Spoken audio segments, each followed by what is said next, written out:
Good morning, class. Let's start. Continue. The topic was going on debenture. तो I already said you debenture एक प्रकार का loan है जिसके अंदर एक डॉक्यूमेंट होता है जिस पे लिखा हुआ होता है कि मिस्टर से हमने इतने रुपए उधार के रूप में लिए हैं. तो उस पर एक फिक्स रेट ऑफ इंटरेस्ट होती है. तो इसको पढ़ने से पहले उसका रिवीजन कर लेना ताकि आप पैरेलल साथ में चलो. अब कुछ इसकी लिमिटेशंस देखते हैं. तो एडवांटेज में हमने देखा था इसकी फिक्स रेट होती है, पेमेंट को पहले मिलता है, कंपनी के वोटिंग राइट में ये दखलंदाजी नहीं करते हैं, इंटरफेयर नहीं करते हैं. तो बहुत सारे फायदे हैं डिबेंचर के. जो कंपनी प्रॉफिट कमा रही होती है ना वो एक्चुअल में डिबेंचर ही इश्यू करती है ताकि ब्याज दे, पेमेंट वापस करे, ताकि वो अपने प्रॉफिट में हिस्सा ले. एक फिक्स अमाउंट ऑफ इंटरेस्ट अगले को दे देते हैं और बराबर हो जाता है काम. लेकिन कुछ लिमिटेशंस है, वो देखिए क्या है. पहला, अब जो एडवांटेज है जस्ट उसका उल्टा करेंगे तो लिमिटेशंस बन जाएगी. जैसे कंपनी के लिए फायदा है कि एक इंटरेस्ट रेट फिक्स मिलती है, तो कंपनी के नुकसान ये है कि भैया चाहे प्रॉफिट हो या ना हो उनको ब्याज देना ही पड़ेगा. तो इसमें क्या लिखा हुआ है, a fix charge instrument debenture put a permanent burden on the earning of company. There is a great risk when earning of the company is fluctuate. कितनी गजब की बात है. फायदा भी बोल दिया, लेकिन बेटा जब प्रॉफिट नहीं होता है कंपनी में, कभी कभी नुकसान भी होता है, तब डिबेंचर इश्यू करना वो घातक हो जाता है. कंपनी में सपोज करो कि प्रॉफिट नहीं है. एग्जाम्पल है, if there is no profit in company then also required payment of interest. ये क्या कह रहा है? ये कह रहा है कि आपको इंटरेस्ट चुकाना पड़ेगा चाहे कंपनी में प्रॉफिट हो या ना हो. तो ये नुकसान है उन कंपनियों के लिए जिनकी अर्निंग क्या चलती है, फ्लैक्चुएट चलती है, जिनकी फिक्स नहीं है. फ्लैक्चुएट है, फ्लैक्चुएट का मतलब मूवमेंट करती है. ठीक है. ठीक है, अब चलते हैं. पर फ्लक्चुएशन देख लिया अपने, प्रॉफिट का बढ़ना घटना, ठीक है, ये सारी चीजें होती रहती है. दूसरा, in case of redemption. Redemption का मतलब होता है बेटा पेमेंट वापस करना, पेमेंट का वापस करना.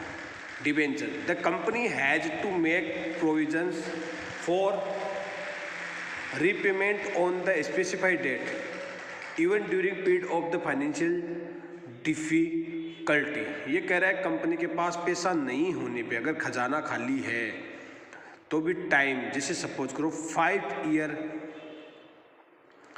डिबेंचर थे 2007 में अपने लिए, 5 साल 2012. अब 2012 में आपको रीपेमेंट करना पड़ेगा, जिसको हम रिडम्पशन भी बोलते हैं. क्या बोलते हैं?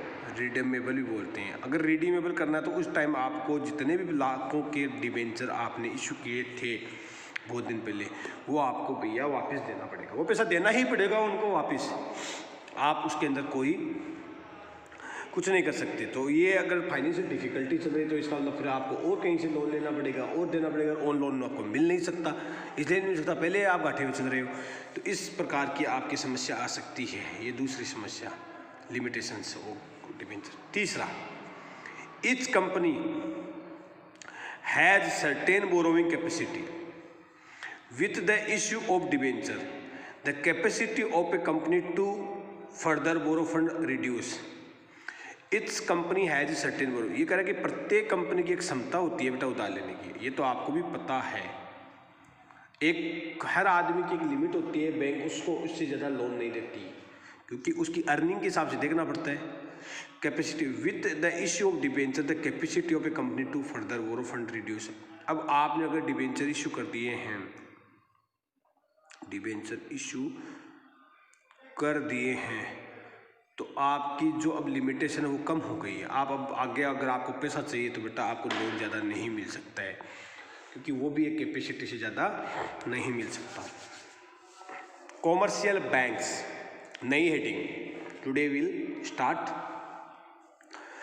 Today now we are starting. क्या करते हैं देखो, कॉमर्शियल बैंक किसे कहते हैं बेटा, जितनी भी बैंक है ये सारी कॉमर्शियल ही है।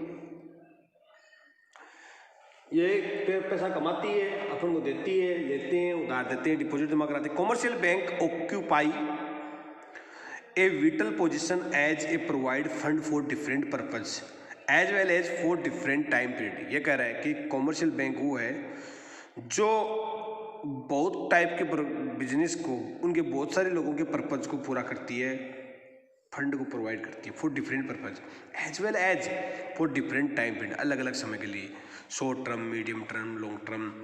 जब अपनी स्थिति खराब होती है तो बैंक ही अपने काम आती है, मतलब कंपनियों के लोन दे देती है वो। तो कहने का मतलब है कि कॉमर्शियल बैंक क्या करती है, बैंक एक्सटेंड लोन, लोन को बढ़ाती है ऑफ टाइम टर्म्स, फर्म से।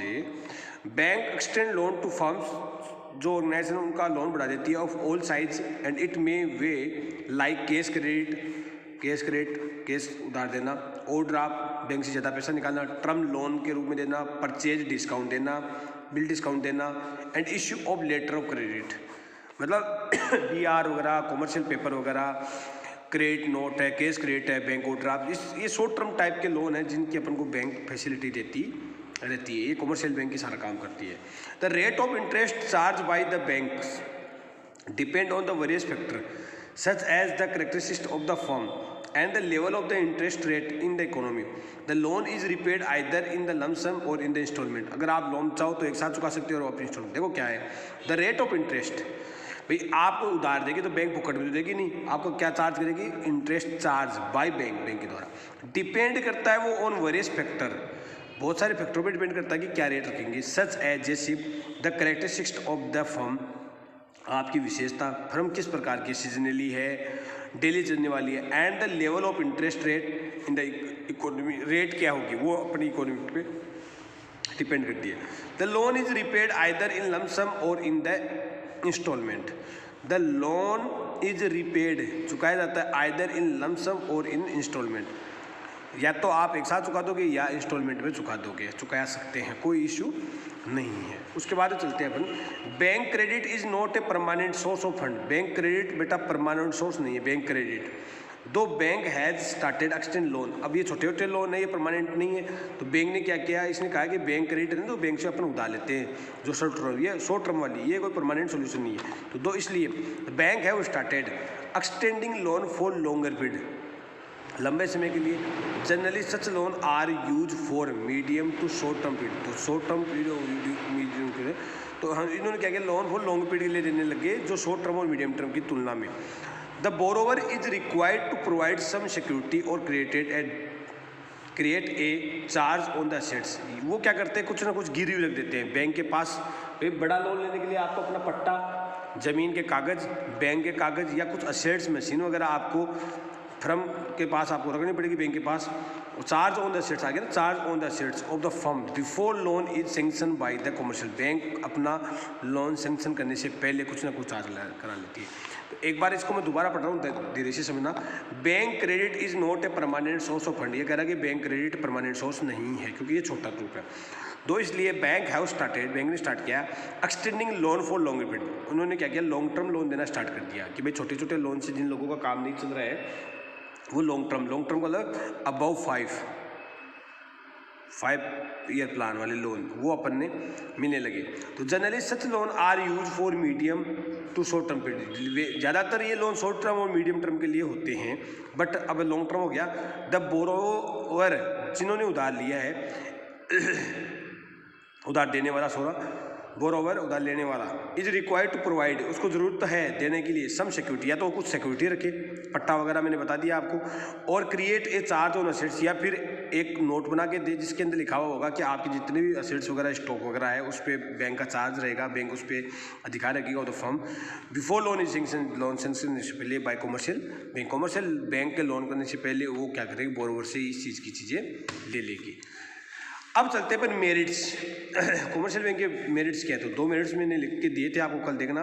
Bank provide timely assistance to business by providing fund and a variety. पहली बात है बैंक के लोन का पहला फ़ायदा है कि बैंक हमें जैसे जैसे ज़रूरत होती है हमें प्रोवाइड फंड करती है। असिस्टेंट का मतलब होता है सहारा देना। इसका मतलब जब अपन को रिक्वायरमेंट है उस टाइम हमें बैंक असिस्टेंट करती रहती है बिजनेस बाय क्या करके, प्रोवाइडिंग फंड और as and when they need it, और हमें जब ज़रूरत होती है तब। दूसरा, secrecy of business can be maintained, the information supplied to the bank by the borrower is kept confidentially। दूसरी बात, जितनी भी हमारी फर्म की इंफॉर्मेशन है, ऑर्गेनाइजेशन की इंफॉर्मेशन है, वो बैंक के पास रहती है। बैंक कभी भी किसी दूसरे व्यक्ति के साथ शेयर नहीं करती है। बैंक कभी भी किसी दूसरे व्यक्ति के साथ शेयर नहीं करती है। ये ऐसा फ़ायदा हो जाता है। इस टाइप का काम भी आपको हो जाता है कि भाई बैंक के पास क्या लोन चल रहा है, क्या नहीं चल रहा है, अपनी प्रॉपर्टी कितनी है, अपने एसेट्स क्या है, ये किसी भी दूसरे व्यक्ति से शेयर नहीं करेगी और इन्फॉर्मेशन हमारी मेंटेन रह जाती है कमर्शियल बैंक की, और ये भी अपने पास है। तो इस प्रकार हम कह सकते हैं कि there are two types of the merits of the commercial bank और the introduction was given of bank. Thank you so much. अब एक बार रीड करके देखना, बहुत ईजी है। ठीक है, थैंक यू।